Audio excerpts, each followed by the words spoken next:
Hey everyone, welcome back. We're going to jump right into it today. We're doing a deep dive into something that's, well, it's kind of a big deal for a lot of people. Yeah, it is. We're going to be looking at the ISO 9001.2001 Quality Management Systems Standard, specifically this addendum that came out in January 2024, which relates to climate change. Yeah, and we're going to be using this source here, ISO 9001.2001 Quality Management System, and it's written by Pritesh Biswas. And it's like really great for this because it's a really practical book. It is, yeah. So our whole kind of mission here today is to really help you understand how this climate change update impacts this standard because it's a pretty widespread standard, right? It is, yeah. I mean, for people who maybe aren't like super familiar with ISO 9001, it's I guess you could think of it as the international standard for quality management systems, and it's used by over 1 million organizations globally. It is. It's the one, yeah. Yeah, to consistently provide products and services that meet customer and regulatory requirements. So it's been around for a while, actually. I think since like 1987. Yeah, 1987, the first one. And then the 2015's the current one, and there's another revision coming out probably in a couple of years. Right. But we're not talking about that one today. Yeah, we're not talking about that today. We're just talking about this specific addendum. This is just about the addendum, yeah. Yeah. So the kind of main question that we are going to be getting at today is for those organizations who are already certified to ISO 9001.2015, what do you need to do like right now in terms of climate change? Yeah, that's it. Okay, so let's get right to it. Okay, so the January 2024 addendum basically says that organizations are now required to determine if climate change is relevant Okay. to their quality management system. And specifically, this is looking at Clause 4.1, which is understanding the organization and its context, and 4.2, which is the needs and expectations of interested parties. Okay, interesting. So it doesn't say how you're supposed to address climate change. It's just like you need to figure out if it's relevant. That's right, yeah, yeah. What do you think about that? Like, what are your thoughts on that choice?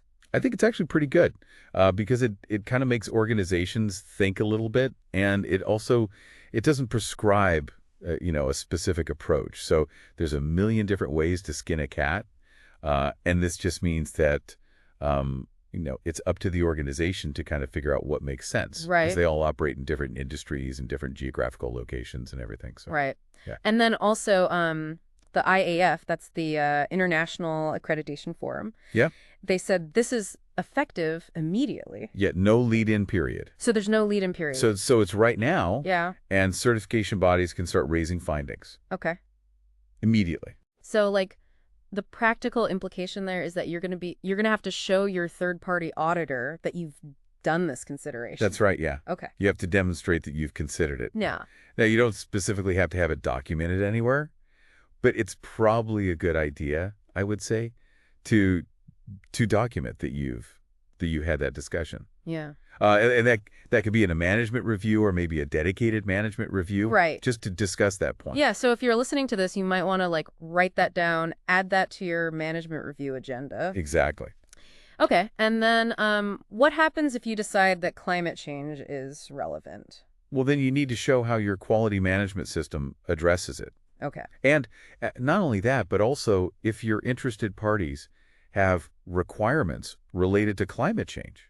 Right. Okay, so we've talked about what it is, but I think, for some listeners, it's not super clear maybe how climate change and a quality management system, like how those two things relate. So let's talk about how those things relate. Sure. So the source we're using actually identifies 7 key intersections Okay. between climate change and a QMS. Okay.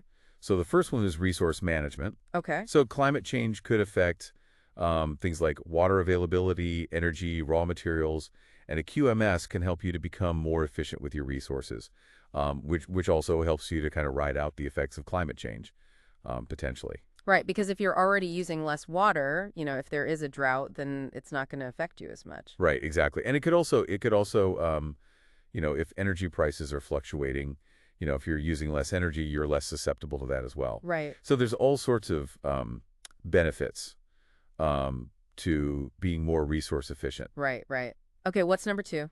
Number 2 is supply chain management. So climate change could potentially disrupt supply chains through things like extreme weather or agricultural productivity, various things like that.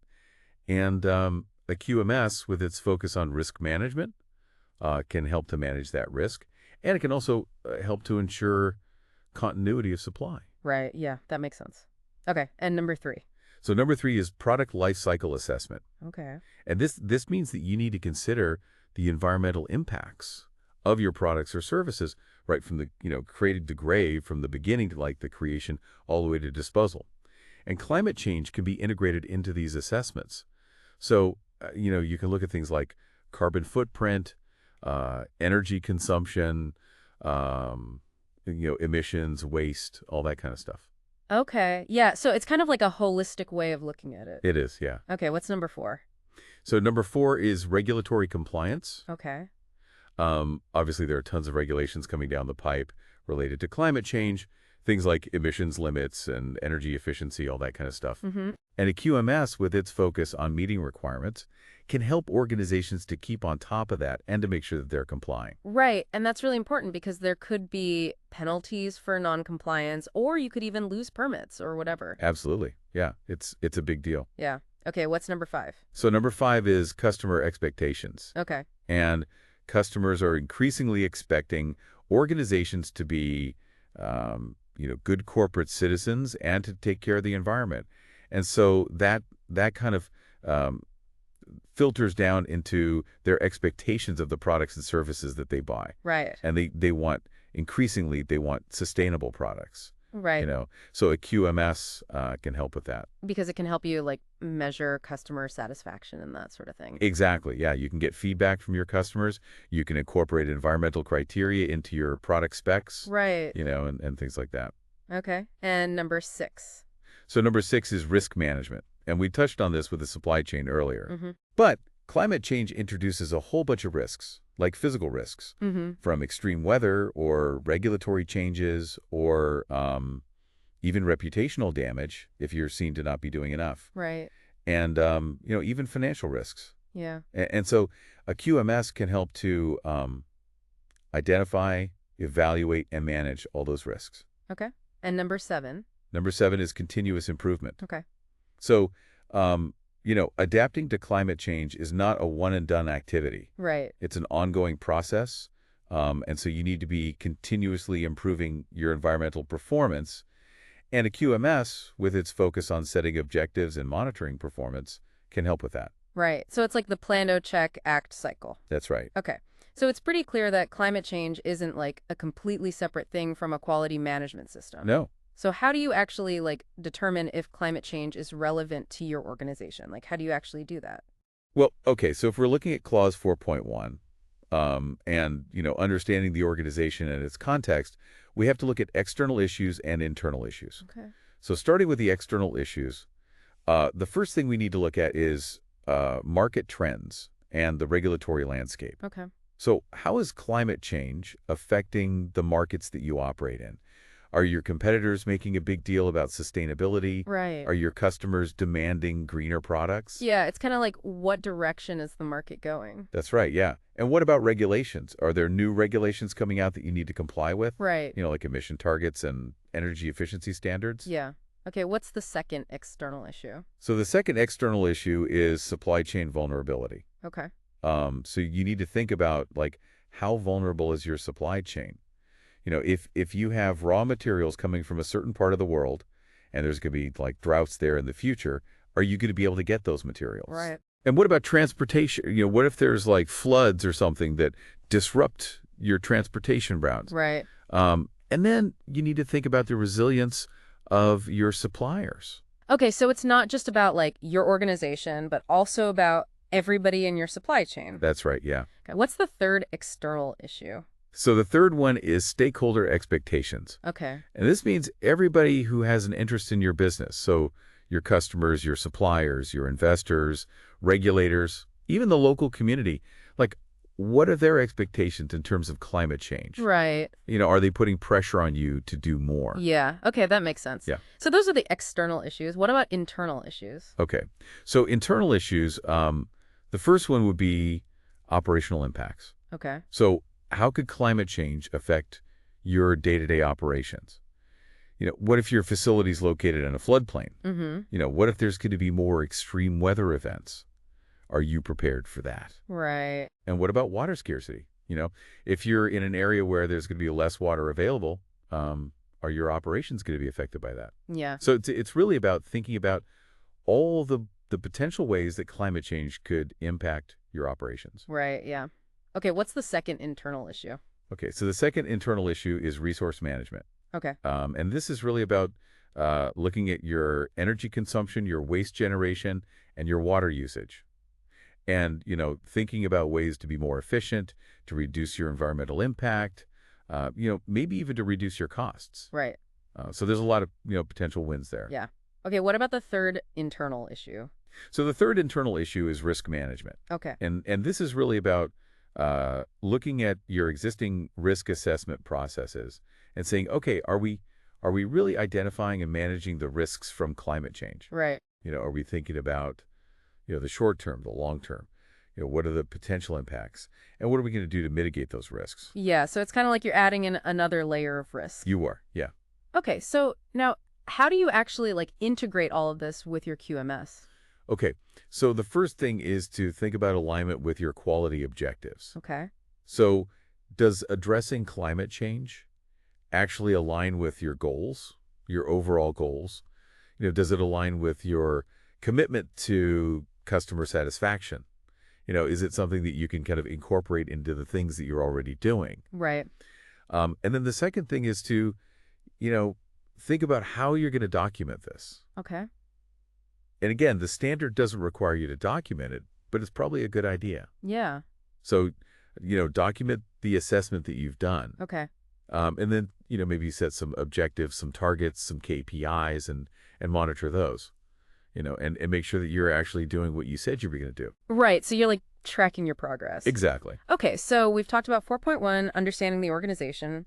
Now let's move on to 4.2. The needs and expectations of interested parties. Right. So how do those relate to climate change?